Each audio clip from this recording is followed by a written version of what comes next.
Amados irmãos, amadas irmãs, a paz do Senhor Jesus Cristo, hoje, dia 7 de setembro de 2025, feriado, um feriado em pleno domingo, não tem cara de feriado. Estaremos iniciando mais um culto. Por ser o primeiro domingo do mês, nós estaremos realizando a ceia do Senhor. Se o Senhor assim te convidar a participar, deixe separadinho sua taçazinha de suco de uva, seu pedacinho de pão e participa com a gente. Amém? Vamos estar orando. Deus e Pai, coloca a minha, Jandira, essa que está assistindo, ouvindo em Tua presença.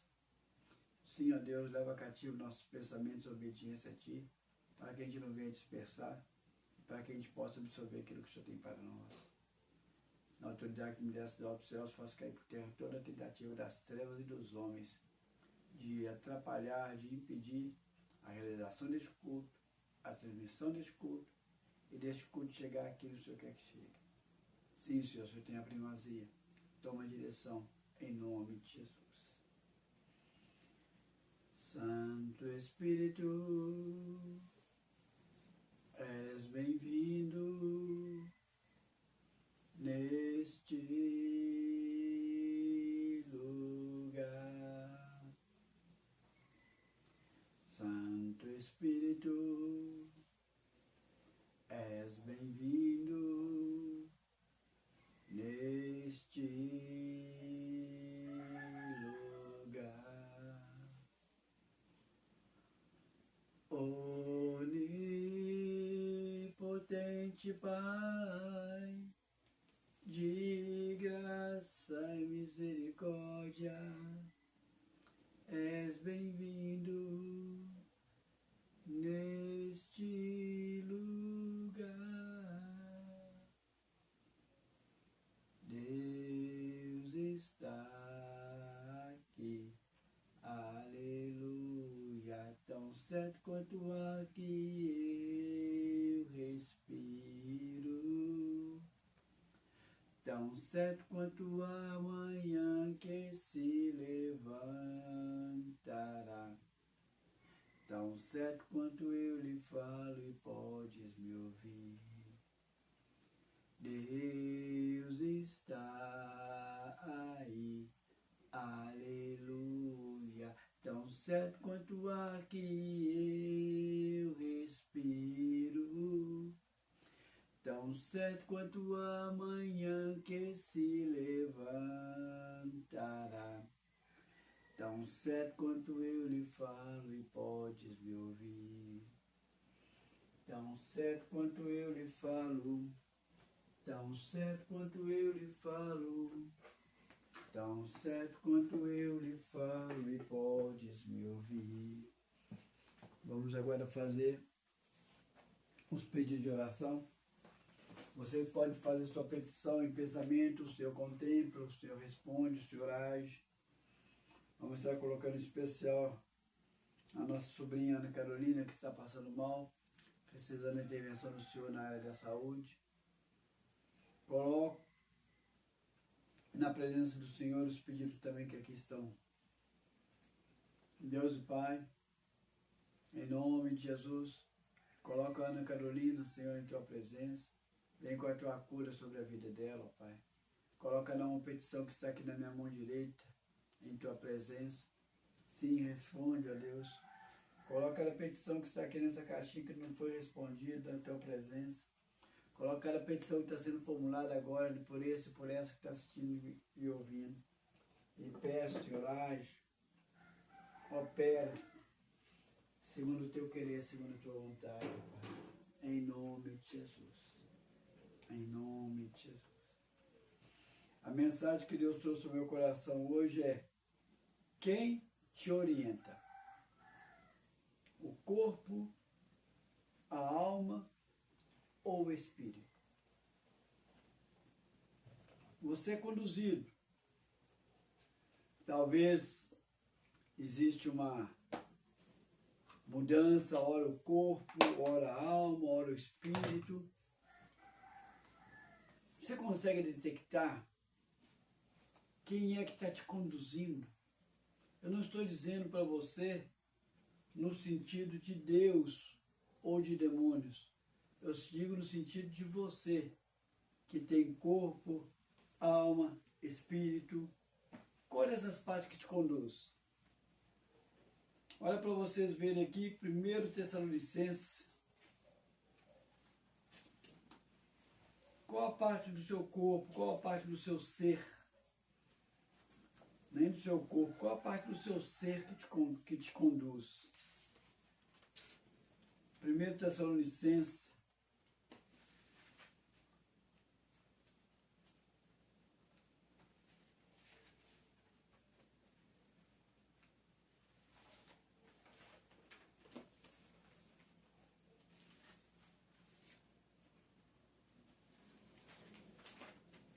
Capítulo 5,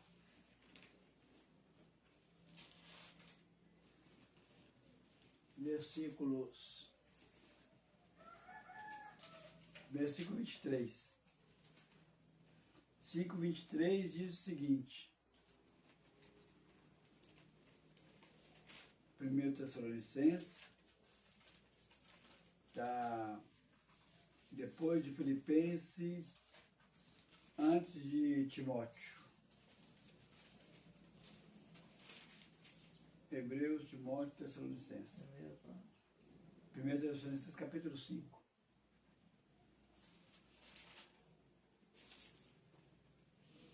Versículo 23 diz assim: o mesmo Deus da paz vos santifique em tudo, e o vosso espírito, alma e corpo sejam conservados íntegros e irrepreensíveis na vinda do nosso Senhor Jesus Cristo.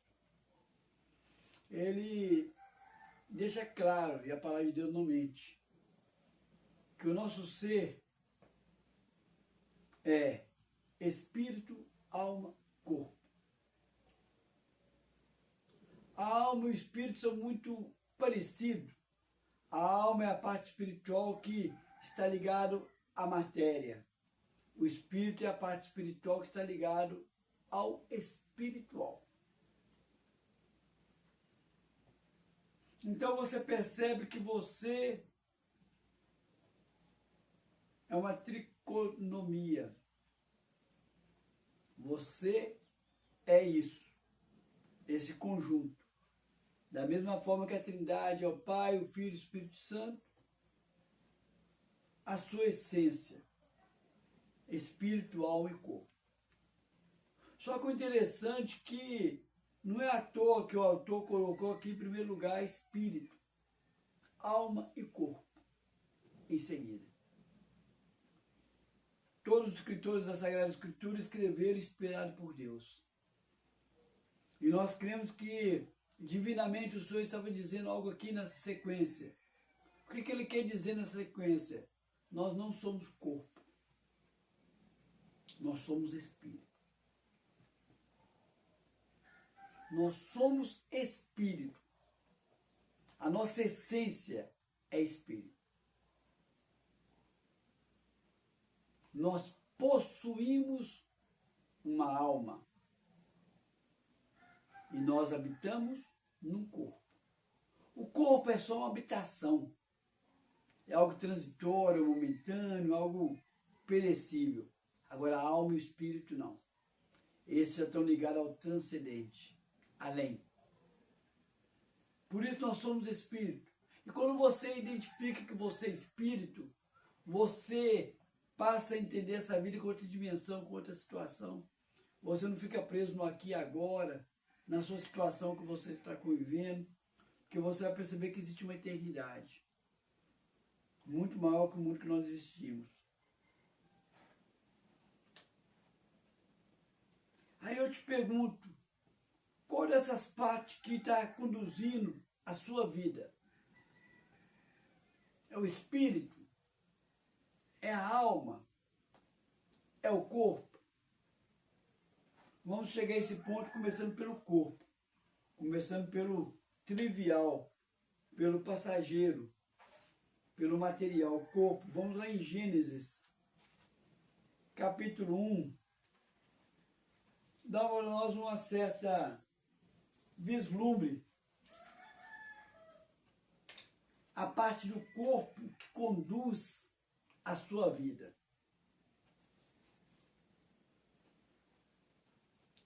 Gênesis capítulo 1, dos versículos 27 a 31 diz o seguinte: criou Deus, pois, o homem à sua imagem. A imagem de Deus o criou. Homem e mulher os criou.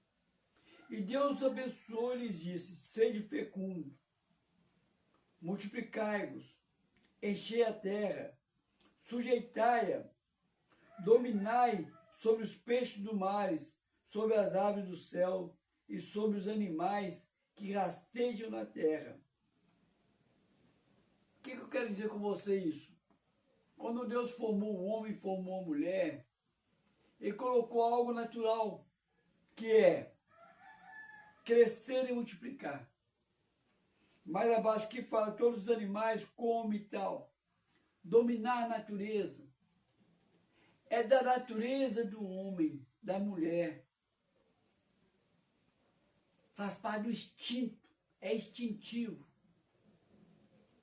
O ato sexual. O multiplicar.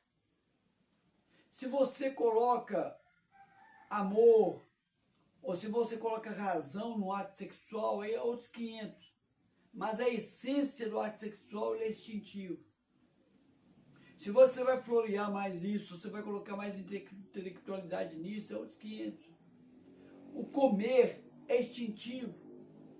Se você vai comer um alimento, aquele alimento vai fazer você lembrar de uma época, de uma cidade, é outros 500. Mas a essência do comer é instintivo, do beber é instintivo. Fala aqui dominar, é instintivo. O ser humano tem esse instinto de dominar. Só não foi dado ao ser humano dominar o outro ser humano. Eles inverteram a questão. Mas dominar a natureza é o instinto humano. O sono, o dormir, é o instinto. O que eu quero dizer isso para você? Quando você deixa o seu corpo te dominar, você vai estar deixando o instinto de dominar. Instintivamente. De repente, acontece uma situação e você revida e mata porque instintivamente. Você se protege instintivamente. E tem pessoas que eles não raciocinam.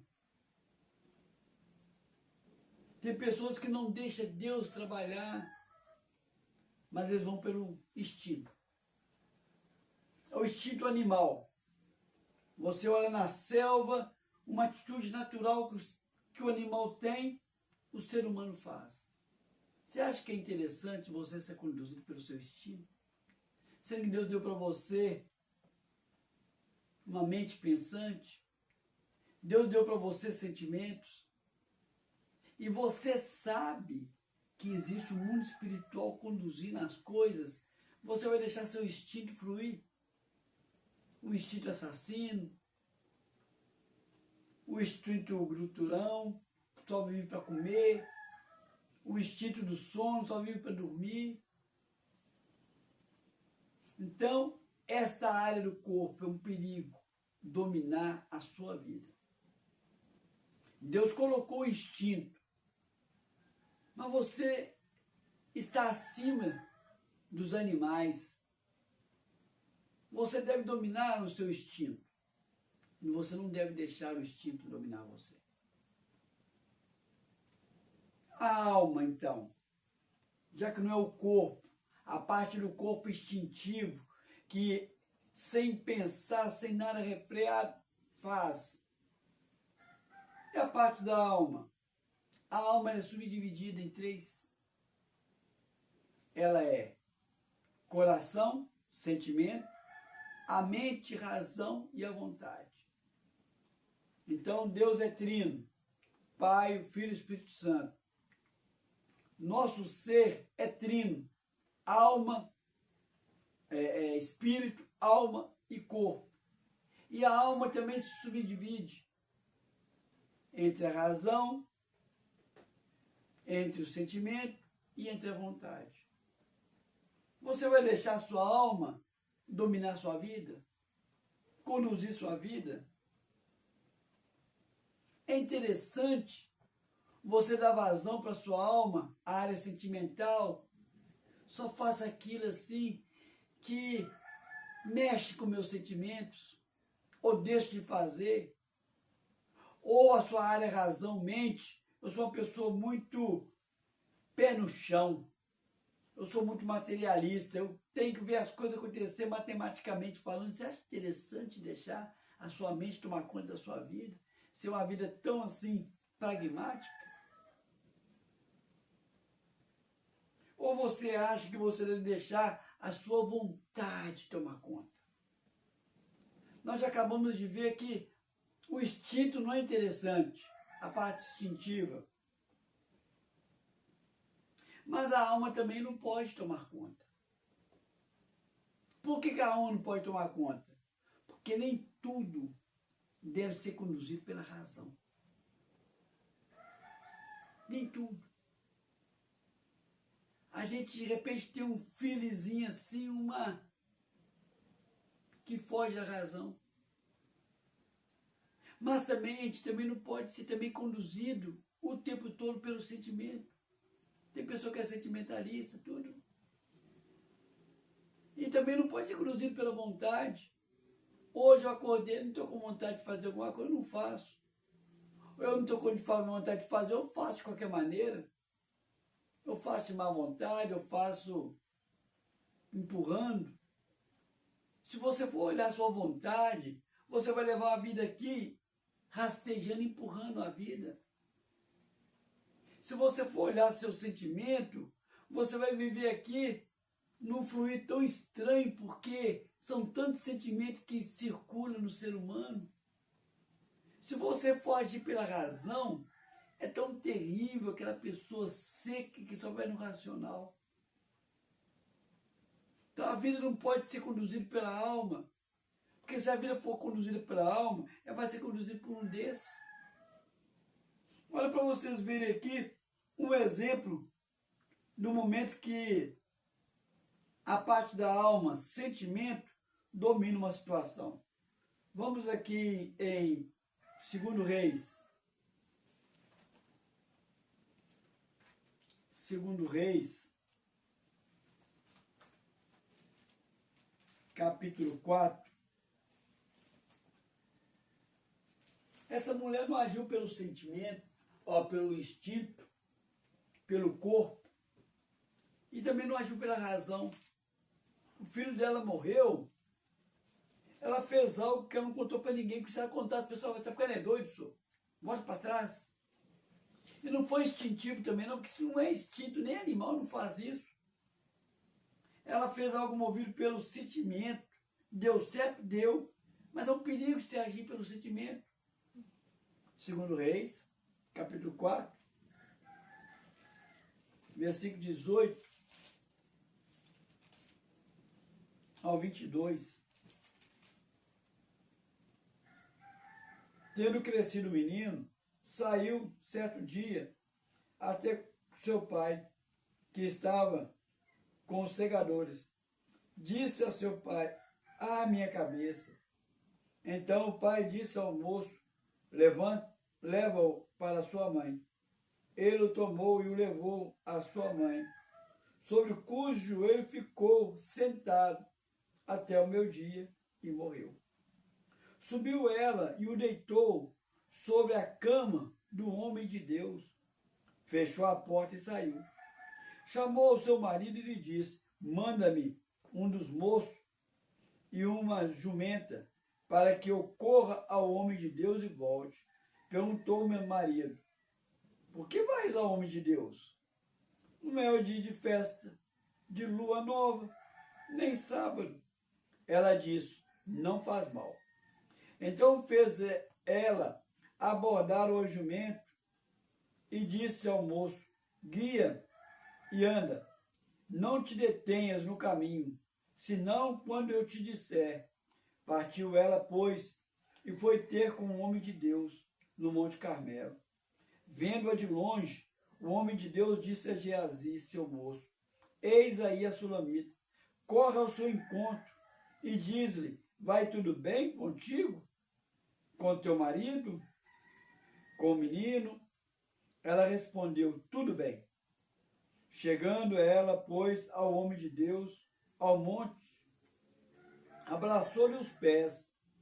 Então se chegou Geazi para arrancá-la, mas o homem de Deus lhe disse: deixai-a, porque a sua alma está em amargura, e o Senhor me encobriu e não manifestou.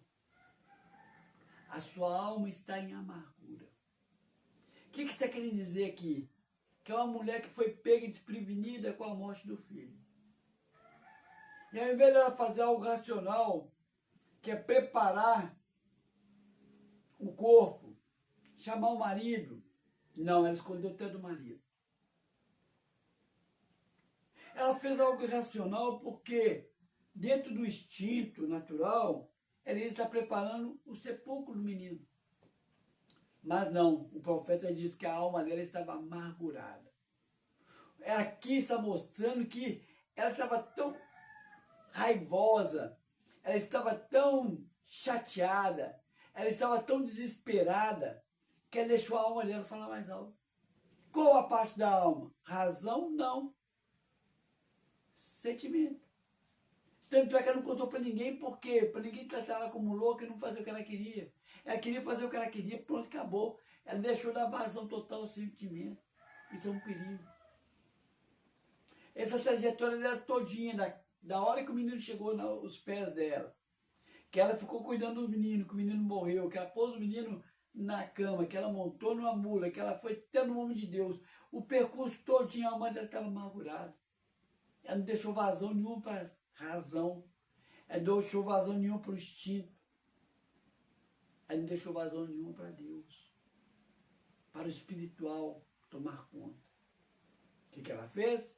Ela foi pela emoção. Um outro que usou não o sentimento, lá da alma sentimento, coração, mas usou da alma mente, razão.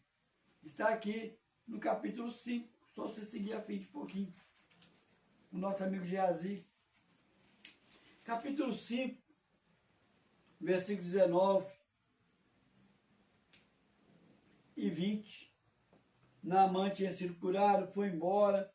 No 19 diz assim: Eliseu disse a Naamã, vai em paz. Quando Naamã se tinha afastado certa distância, Geazi, o moço de Eliseu, homem de Deus, disse consigo: eis que meu senhor impediu a este Ciro Naamã que da sua mão se lhe desse alguma coisa do que trazia. Porém, tão certo como vive o Senhor, hei de correr atrás dele e receberei dele alguma coisa. Olha só para você ver. O que é uma pessoa usar de esperteza? Usar de malandragem. Ele era um servo. Ele mentalmente indagou por que meu senhor não recebeu os presentes que a Naamã trouxe. Então tá, já que o senhor não recebeu, eu vou fazer o seguinte, eu vou até lá. Aí o que ele fala no 21? Então foi Geazi que alcançou Naamã. Naamã, vendo que ele corria atrás, saltou do carro e a encontrou e perguntou: vai tudo bem? Ele respondeu: tudo bem.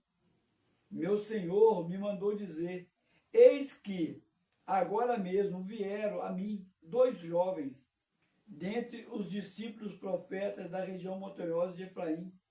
Dar-lhes, pois, 1 talento de prata e 2 vestes vestíveis. Disse Naamã: se servir, toma 2 talentos. Insistiu com ele e amarrou 2 talentos de prata em 2 sacos e 2 vestes vestíveis. pô-lo sobre os dois dos seus moços, os quais o levaram diante dele. Tendo chegado ao outeiro, tomou das suas mãos e os depositou na casa, e despediu aqueles homens que se foram. Olha que a pessoa usou o intelecto. Ele usou um teatrinho. O outro falou assim, olha, leva mais, pôs mais. Ele pegou um ajudante para poder, dois moços de Naamã para levar até lá. O que ele fez? Ele catou isso da mão deles e rapidamente escondeu aquilo para que o seu senhor não visse e mandou os caras embora. Isso é uma pessoa que age com o lado da razão. Ele achou ilógico Naamã, um cara rico, ir embora sem deixar uma coisa para trás. Aí ele, usando a razão, ele criou uma historinha, uma mentira. E usando a razão, ele estrategicamente escondeu tudo aquilo. O perigo. Aqui não está o consentimento aqui de que o profeta iria ficar sem roupa.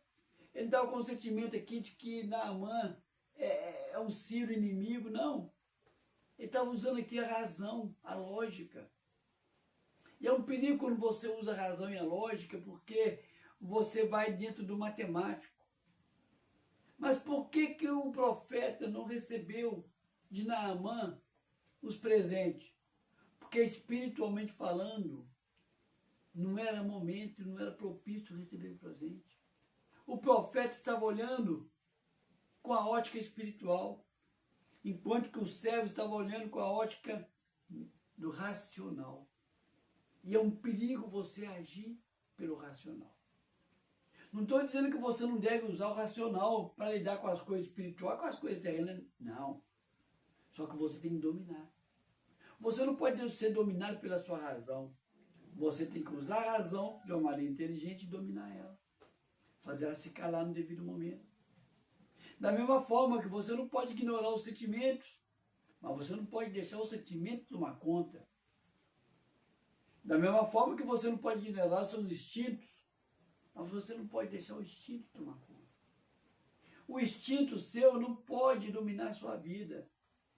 A parte da sua alma, sentimento não pode dominar a sua vida. A parte da sua alma, razão não pode dominar. Mas e a vontade? Essa parte que eu falei, que vai mover você a agir ou não agir. Ou quando agir ou quando não agir, como que você faz? A intensidade da sua ação é a vontade. Ou a intensidade da sua inércia, o não fazer, é a sua vontade. Olha para vocês verem como que não pode deixar a vontade tomar conta. A sua vontade não pode, como as outras partes da alma também não pode. Vamos ver aqui o que acontece aqui em Efésios capítulo 6. Fala sobre o escravo, mas ele pode ser aplicado aqui também para o empregado. Um relacionamento patrão-empregado encaixa aqui muito bem.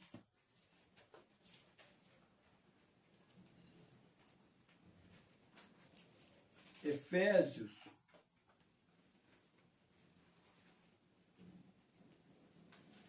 capítulo 6,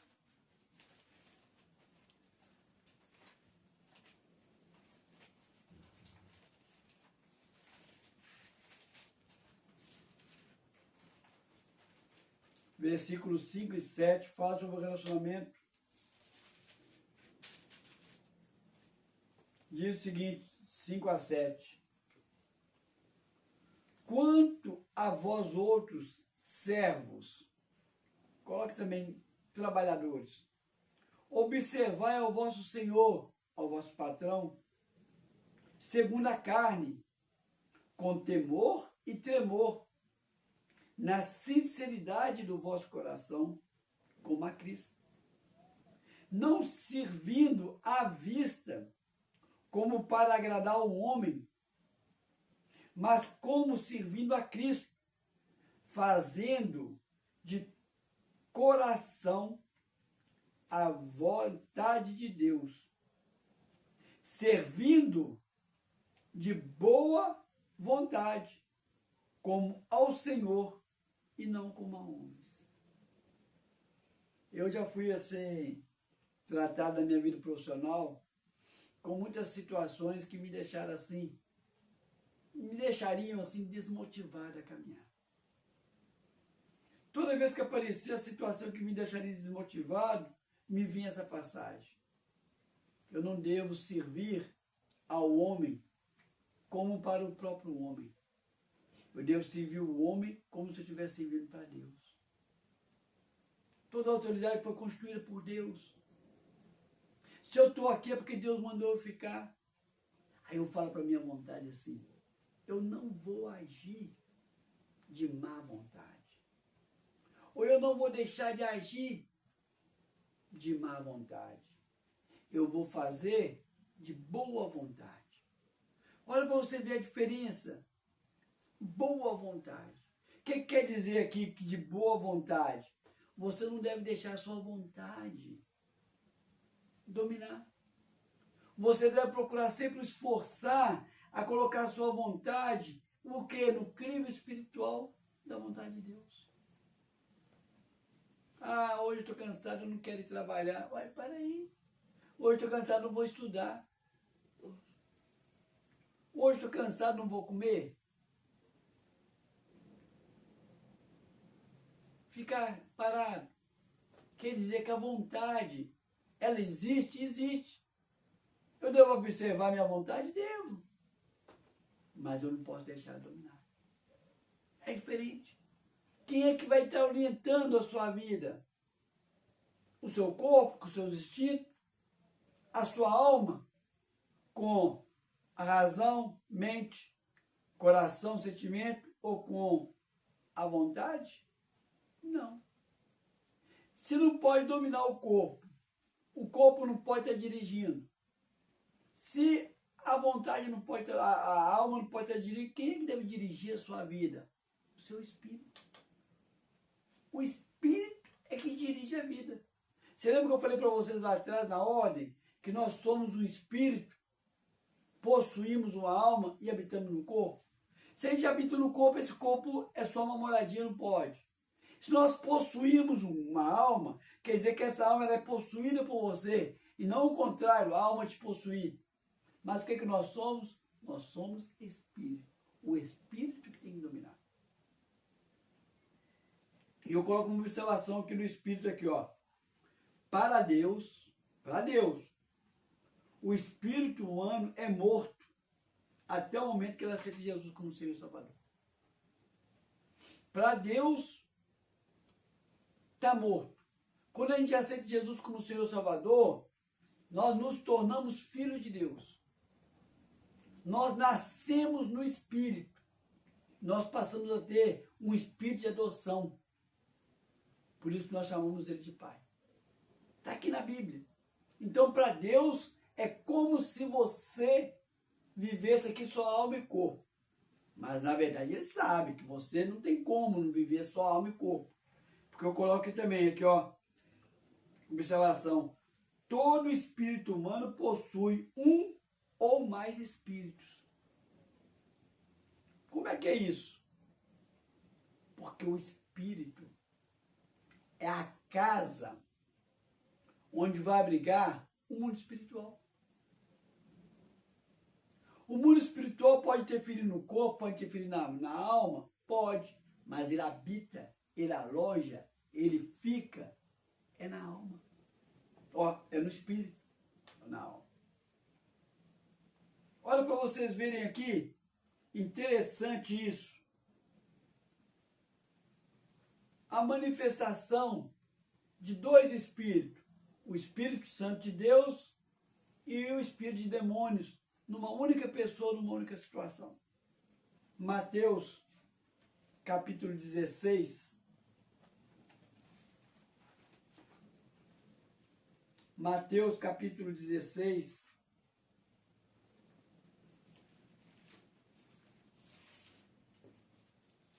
Ao mesmo tempo, acontece, Mateus, capítulo 16, versículos 13 ao 23. Indo Jesus para os lados de Cesareia de Filipe, perguntou aos discípulos: quem diz o povo ser o Filho do Homem? E ele respondeu: uns dizem João Batista, outros Elias, e outros Jeremias, ou outro dos profetas. Mas vós, continuou ele, quem dizeis que eu sou? Respondendo Simão Pedro, disse: tu és o Cristo, o Filho do Deus vivo. Então Jesus lhe afirmou: bem-aventurado és, Simão Barjonas, porque não foi carne e sangue que te revelou, mas meu Pai que está no céu. Também eu te digo que tu és Pedro, e sobre essa pedra edificarei a minha igreja, e as portas do inferno não prevalecerão contra ela. Dar-lhes-ei a chave do reino dos céus. O que ligares na terra terá sido ligado o que ligares na terra terá sido ligado no céu, e o que desligar na terra será sido desligado no céu. Então advertiu os discípulos que a ninguém dissesse ser ele o Cristo. Desde esse tempo, começou Jesus a mostrar aos discípulos que era necessário seguir para Jerusalém e sofrer muitas coisas dos anciões, dos principais sacerdotes e dos escribas, ser morto e ressuscitar no terceiro dia. E Pedro, chamando-o à parte, começou a reprová-lo, dizendo: tem compaixão de ti, Senhor. Isso de modo algum te acontecerá. Mas Jesus, voltando, disse a Pedro: arreda-te, Satanás. Tu és para mim pedra de tropeço, porque não cogitas as coisas de Deus, e sim das dos homens. Primeiro, Pedro é divinamente inspirado a revelar que Jesus é o Cristo. Qual que é o espírito que estava aí orientando o espírito de Pedro? O Espírito Santo de Deus. Mas logo mais na frente, ele vem repreender Jesus. Jesus fala para ele: afaste de mim, Satanás. Qual que era o espírito que estava ali controlando o espírito de Pedro? Satanás. Então não é para você ver como que é interessante. Nós somos espírito. Possuímos uma alma, habitamos num corpo. Mas esse espírito que nós somos, ele é uma porta para o mundo espiritual, onde vai entrar. E o Senhor convida que você deixe entrar o Espírito Santo, para que ele oriente o seu espírito a conduzir. Ah, mas só um espírito? Não, pode entrar. Porta aberta. Vamos aqui em Lucas. Lucas, capítulo 8. O nosso espírito está aberto para o mundo espiritual. Opa, mexendo aqui na lâmpada. O nosso espírito está aberto para o mundo espiritual. Totalmente aberto. Lucas, capítulo 8, versículo 26 a 30, no momento que o Senhor ia libertar um cativo, diz assim: então rumaram para a terra de Gerazenos, fronteira da Galileia. Logo ao desembarcar, veio da cidade ao seu encontro um homem possesso de demônios, e havia muito, não se vestia, nem habitava em casa alguma, porém vivia no sepulcro. E quando viu a Jesus, prostrou-se diante dele, exclamando e dizendo em alta voz: que tenho contigo, Jesus, Filho do Deus Altíssimo, rogo-te que não me atormente. Porque Jesus ordenara ao espírito imundo que saísse, pois muitas vezes se apoderava dele, e embora procurasse conservar preso, em cadeias e grilhões, tudo despedaçava e era impelido pelo demônio para o deserto. Perguntou-lhe Jesus: qual é o teu nome? Respondeu ele: Legião, porque tinha entrado nele muitos demônios. Esse homem não agia instintivamente, não era o instinto que conduzia ele. Esse homem não deixava a alma dele dominar ele, que era o sentimento, ou nem a razão e nem a vontade. Quem dominava ele era demônios. E eram muitos demônios que estavam alojados naquele espírito. Ele não comia quando ele queria, ele não fazia, não ia para onde ele queria, não. Tudo que ele fazia, eram os demônios que mandavam. Fica sem roupa? Fica sem roupa. Vai para a montanha? Vai para a montanha. Vai para o sepulcro? Vai para o sepulcro. A pessoa tem a vida dela conduzido pelo Espírito, que é guiado por um demônio, ou por legiões de demônios. Aí você fala comigo assim, mas o que significa? Como é que fica essa situação? Deus, ele mostra como que ele consegue detectar. Vamos lá em Hebreus.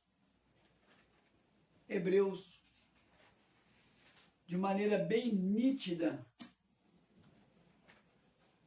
ele consegue detectar todos esses.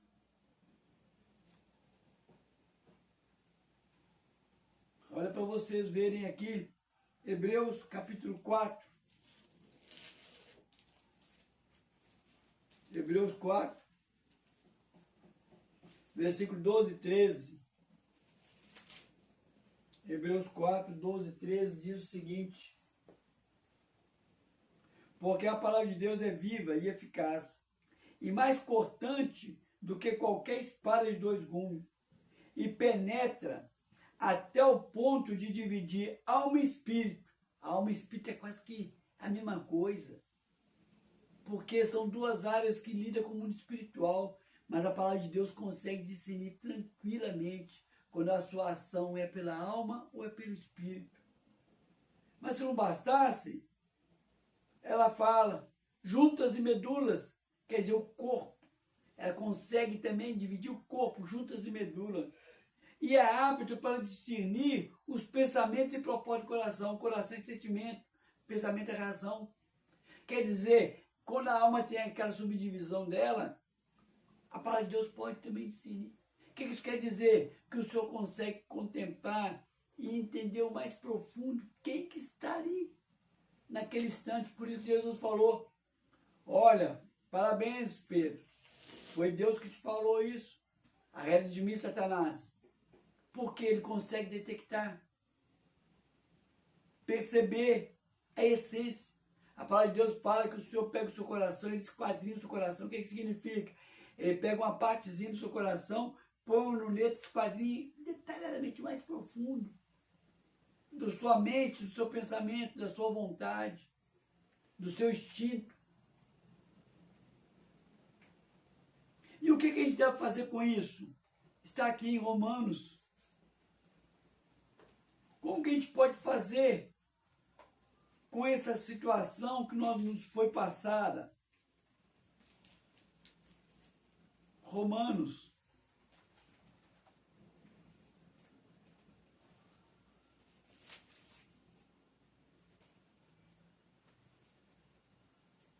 Para a gente poder participar das 6, senão vamos perder muito tempo para frente. Romanos diz o seguinte, Romanos 1 e 2. Rogo-vos, pois, irmãos, pelas misericórdias de Deus, que apresentei, Romanos 12, 1 e 2. Rogo-vos, pois, irmãos, que vos apresenteis o vosso corpo como sacrifício santo e agradável a Deus, que é o vosso culto racional. A sua parte instintiva, o seu alimentar, o seu comer, a vida sexual, tudo que tem a ver com isso é um sacrifício que tem que estar apresentando ao Senhor o tempo todo para não deixar Ele dominar. E não vos conformeis com este século, mas transformai-vos pela renovação da vossa mente, Você não pode deixar ela tomar conta, os seus sentimentos, sua mente, você tem que dominar ela. Para que experimenteis qual seja a boa, agradável e perfeita vontade de Deus. Então você está aqui com algo muito profundo. Você deve apresentar o seu corpo como sacrifício e renovar a sua mente. Você não deve deixar nem o corpo e nem a sua alma tomar conta, mas o seu espírito movido pelo Espírito Santo de Deus. Se você assim agir, você vai experimentar o que é bom, perfeito e agradável vontade de Deus para a sua vida. Olha a diferença. Isso não é para amanhã, isso é para agora, para hoje. O que você deve fazer hoje? Dirigir. Nós estamos com pouco espaço de tempo, vamos estar participando da ceia do Senhor, mas eu gostaria de fazer um apelo primeiro. Você só vai conseguir ter esse controle, deixar Deus trabalhar na sua vida, se você aceitar Ele como Senhor Salvador. Até então, para Deus, você não tem o seu espírito vivo, o seu espírito morto. Você tem que viver para Deus. Você nasceu na carne, agora tem que nascer no espírito. Ora após mim dizendo, eu falo meu nome, você fala o seu. Eu, Carlos, falo o seu nome.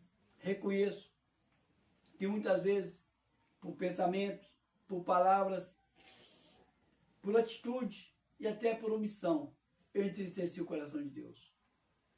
Peço perdão agora. Também reconheço que eu não consigo controlar a minha vida. Peço que o Senhor controle todo o meu ser. Peço também que o Senhor escreva o meu nome no livro da vida. E a partir de agora, eu reconheço Jesus como meu único e suficiente Senhor e Salvador. Me dirijo agora a você que afastou do caminho do Senhor. Tem certeza que você afastou porque você deixou ou seu instinto ou sua alma tomar conta. E o pior, deu brecha para que demônios entrassem no seu espírito e tomassem. Você não pode. Você deu brecha e afastou. Volte para o caminho do Senhor, para que o Senhor te use poderosamente, para que o seu espírito, movido pelo Espírito Santo de Deus, conduza a sua vida. Ora após mim dizendo, reconheço que muitas vezes contemplei os meus pecados, contemplei os pecados dos meus irmãos, contemplei as circunstâncias, não entendi os teus propósitos e afastei de ti. Arrependido, eu volto. Peço que o Senhor volte a ter comunhão comigo e me ajude a voltar a ter comunhão com meus irmãos, em nome de Jesus. Amém? Vou orar por vocês. Deus e Pai, coloco este e essa que aceitou o Senhor como Senhor e Salvador. Esse e essa que voltou pelos teus caminhos em tua presença. Peço, Senhor, faça uma obra maravilhosa na vida deles. Que eles possam perceber o teu Santo Espírito, fortalecendo o espírito deles, para que o espírito deles possa tomar o controle da situação e não deixar a alma e muito menos o instinto humano tomar conta da vida deles. Sê com eles em nome de Jesus. Amém? Sem muita demora, vamos para Coríntios, capítulo 11. Estamos com pouco tempo. Vamos estar agora partindo para a celebração da ceia. Capítulo 11, versículo 23, 1 Coríntios 11, 23, diz o seguinte: porque eu recebi do que o Senhor também vos entreguei. Porque eu recebi do Senhor o que também vos entreguei. Que o Senhor Jesus, na noite em que foi traído, tomou o pão e, tendo dado graça, o partiu e disse: esse é o meu corpo, e é dado por vós, fazei isso em memória de mim. Por semelhante modo, depois de haver ceado, tomou também o cálice, dizendo: este cálice é a nova aliança do meu sangue. Fazei isso todas as vezes que o beberes, em memória de mim. Nós não preparamos a ceia e participamos da ceia por um instinto Nós não participamos da ceia porque eu estou com vontade. Nós não participamos da ceia porque faz um sentido real, racional, e muito menos participamos da ceia porque nós estamos sensivelmente tocados por Jesus e agindo pela emoção. Não. Nós participamos da ceia porque é uma ordenança do Senhor. Ele fala todas as vezes que reunirem, participai. Se Ele é o seu Senhor, você deve obedecer. Se tem alguma coisa errada, nós vamos meditar para que você possa estar livre para poder participar da ceia. Porque o Deus de perdão está aí. E Ele te perdoa e você participa. Mas é uma ordenança do Senhor. Todas as vezes. E no momento que Ele foi, Ele levantou o cálice e consagrou. Levanta o cálice, está com você agora, o pão, que eu vou estar consagrando os dois. Senhor Deus, Pai eterno, na autoridade que me desse dos altos céus, coloco este suco, coloco este pão, coloco o suco e o pão que está na mão do meu irmão e da minha irmã que está assistindo, ouvindo em Tua presença. E eu lhe peço, Senhor, transforma no mundo espiritual, no sangue do Cordeiro, no corpo de Cristo, que ao bebermos, venha haver cura no nosso corpo, cura na nossa alma, o fortalecer para o nosso espírito, em nome de Jesus. Amém, amém e amém. Só espera um pouquinho e vamos participar juntos.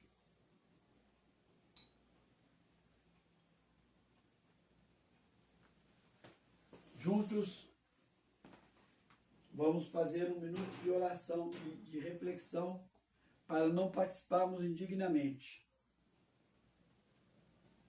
Refletir sobre nossos erros, nossos pecados. Em nome de Jesus.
Amém.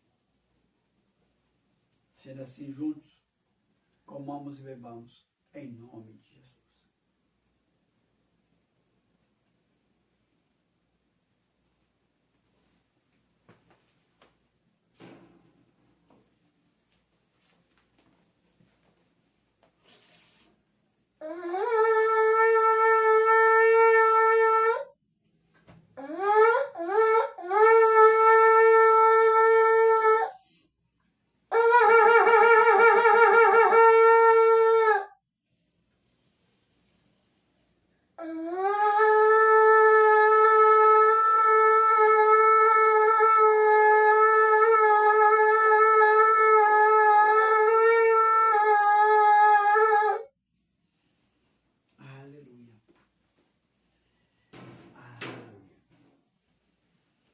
Estamos aqui, nosso cálice vazio, o lugar onde estava o pão vazio, o seu cálice vazio, o pão não está mais com você, comemos. Isso é um grande exemplo, um símbolo, que Jesus foi colocado na cruz, a cruz ficou vazia. Foi levado para o sepulcro ficou vazio. Mas ao aceitar Jesus como Senhor e Salvador, Ele entra para dentro de você e faz morada. E Ele diz que aquele que vem a mim, de maneira nenhuma lançarei fora. estarei contigo até a consumação dos tempos. Se Ele prometeu, Ele está contigo. Amém? Vou estar agora entregando a bênção apostólica.